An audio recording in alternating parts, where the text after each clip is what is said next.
At the start of September, the next campaign event will be ready to begin, so why don't we take a look at what we're going to get? Fate Excel Zero Order Lap 2 is a mission-based type event where you finish various tasks and get rewards.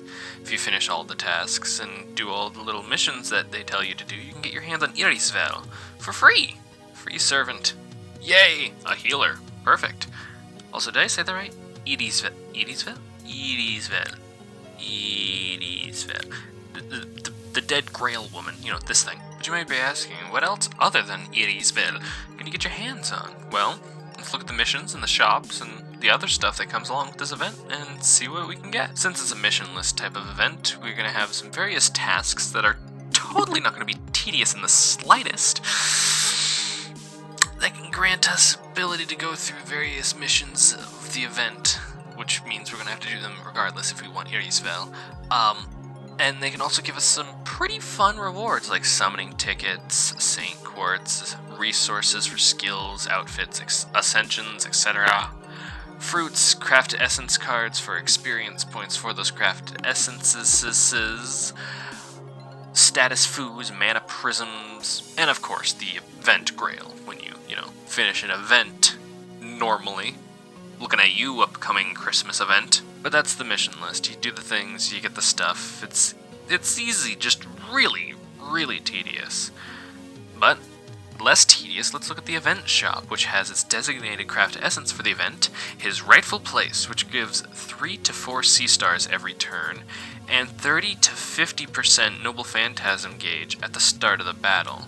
The shop will also have an extra CE that is used for experience points for other CEs called Burrowing Worms, which is worth 18,000 experience points for crafted essences, which is less than the normal event ones, but still useful. And other than the crafted essences, you can get from the shop the basic materials for ascensions, such as the pieces and mounts for the 7 base classes, like all events have, they just don't always have all of them. This one has all 7.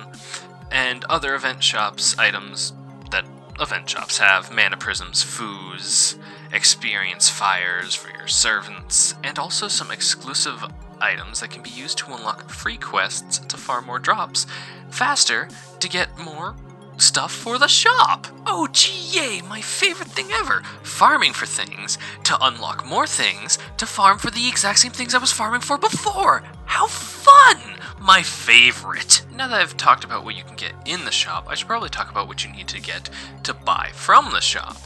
Which, of course, this time, because it makes perfect sense, it's little gold coins called insignias, which drop from the enemy types of the 7 base classes: Saber, Lancer, Archer, Rider, Caster, Assassin, and Berserker. And of course, if you use the crafted essence, his rightful place, you can gain bonus drops of the insignias.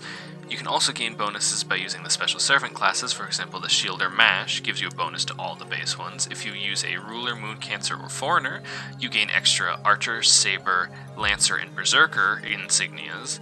And if you use Avenger or Alter Ego, you can get yourself extra Caster, Assassin, and Rider, and Berserker drops. And of course, characters that were in the show, or variations of the characters that were in the show, gain bonuses. For example, regular Poster Girl, none of her variants, Gilgamesh Archer and Gilgamesh Archer Child, Diarmid, both his new Saber and his original Lancer form, Crazy Eyes, both his Caster and Saber form, Iskandar and Child Iskandar, called Alexander, Zihun, wait, isn't that? Yeah, that's just Waver, but not. Emiya, Assassin only Emiya Assassin, the Grail Lady, Anger Manu, Hessian of 100 Faces, and Hessian of the Cursed Arm, and of course, Arthur! Sorry, I mean Lancelot. And in the event summoning pool, we will have increased chances of Waver, Poster Girl, Diarmid, both Lancer and Saber, Lancelot, Hessian of 100 Faces, Emiya Assassin, Crazy Eyes Caster, and Iskandar. Iskandar is, if I recall correctly, event exclusive, so that's going to be a good one to keep your eye out. A lot of great servants in the summoning pool, would not want to pass that up.